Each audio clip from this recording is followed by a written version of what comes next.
چاہتا ہوں۔ لگ بھگ 12 برس کی عمر میں ایک سوال جس نے مجھے ہمیشہ پریشان رکھا وہ یہ کہ آخر انسان کیا ہے، اور جب دنیا کی ہر چیز بامقصد ہے تو پھر انسان بے مقصد کیسے ہو سکتا ہے؟ ضرور اس کی تخلیق کا کوئی مقصد تو ضرور ہوگا۔ 15 برس کی عمر میں معلوم ہوا کہ انسان تو اشرف المخلوقات ہے۔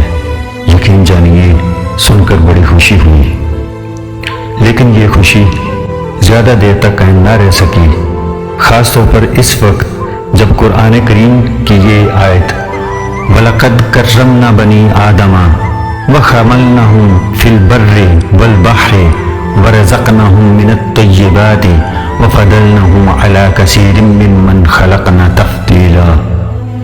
ترجمہ: اور ہم نے بنی آدم کو عزت بخشی اور ان کو جنگل اور دریاؤں میں سواریاں دیں اور پاکیزہ روزی عطا کی اور اپنی بہت سی مخلوقات پر فضیلت بخشی۔ جب یہ آیت نظروں کے سامنے سے گزری تو معلوم ہوا کہ انسان تو اشرف المخلوقات نہیں ہے، کیونکہ اگر یہ اشرف المخلوقات ہوتا تو اسے تمام مخلوقات پر فضیلت دی جاتی، لیکن اللہ تعالیٰ تو فرما رہا ہے کہ ہم نے اسے اپنی بہت ساری مخلوقات پر فضیلت بخشی۔ اس کا مطلب کہ اس کائنات میں تو انسان اشرف المخلوقات نہیں ہے، لیکن ہاں بہرحال اس کرۂ ارض پر تو وہ اشرف المخلوقات ہی ہے۔ آخر وہ کون سے مقاصد ہیں جس کی بنا پر اسے اتنی عزت سے نوازا گیا؟ کیا کھانا پینا، صبح کام کے لیے نکلنا اور شام ڈھلے واپس آنا وغیرہ؟ اگر یہی مقاصد ہیں تو یہ مقاصد تو جانور ہم سے بہتر طور پر پورا کر رہے ہیں، پھر ہمیں کیوں افضل ترین کہا گیا؟ دوران مطالعہ کتاب کے صفحات کو بدلتے ہوئے شعور کو وقت گزرنے کا احساس تک نہ ہوا۔ 20 برس کی عمر میں اس نتیجے پر پہنچا کہ نہیں، جن چیزوں کو میں مقصد سمجھ رہا تھا وہ در حقیقت ضروریات تھیں، زندگی کی ضروریات، جسم کی ضروریات، نفس امارہ کی ضروریات وغیرہ وغیرہ۔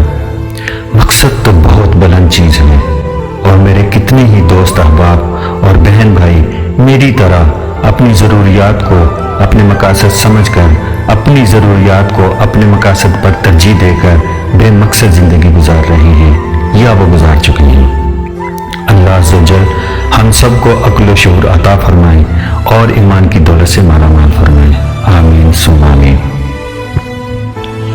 میں ہمیشہ سے یہ سوچا کرتا تھا کہ کیا وجہ ہے کہ انسان اس دنیا میں ایک محدود مدت کے لیے آتا ہے، کھاتا پیتا ہے، محنت مزدوری کرتا ہے، یا پھر دنیا پر راج کرتا ہے، شادی بیاہ رچاتا ہے، بچے پیدا کرتا ہے اور اپنے اہل و عیال کے آرام و آسائش کے لیے حلال و حرام کی تمیز کیے بغیر دن رات ایک کرتا ہے، گھر، گاڑی، مکان اور بینک بیلنس جمع کرتا ہے، جائیدادیں بناتا ہے، اور پھر ایک دن خاموشی سے اس مادی دنیا کو، اس مادی کائنات کو خیر آباد کہہ کر اپنے ابدی گھر پہنچ جاتا ہے۔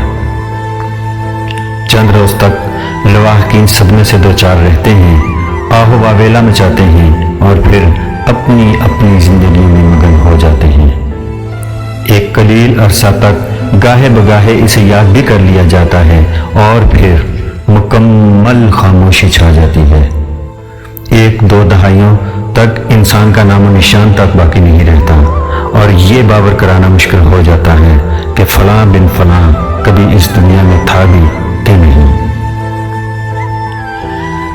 30 سال کی عمر میں جیسے اس بات نے مجھے اپنے شکنجے میں جکڑ لیا ہو کہ میں مرنا نہیں چاہتا، مگر حقیقت اس کے برعکس تھی۔ موجودہ دور میں انسان کی اوسط عمر 50 تا 70 سال رہ چکی ہے اور موت برحق ہے۔ ایک شعر عرض ہے: حسن و شباب دولت دنیا پہ نہ اترا، حسن و شباب دولت دنیا پہ نہ اترا، ہے 4 دن کی چاندنی اوروں کو یہ بتلا، یہ زر زمین زن نہیں تیرے لیے خالق، یہ زر زمین زن نہیں تیرے لیے خالد، مٹی میں گھل مل جائے گا مٹی کا یہ پتلا۔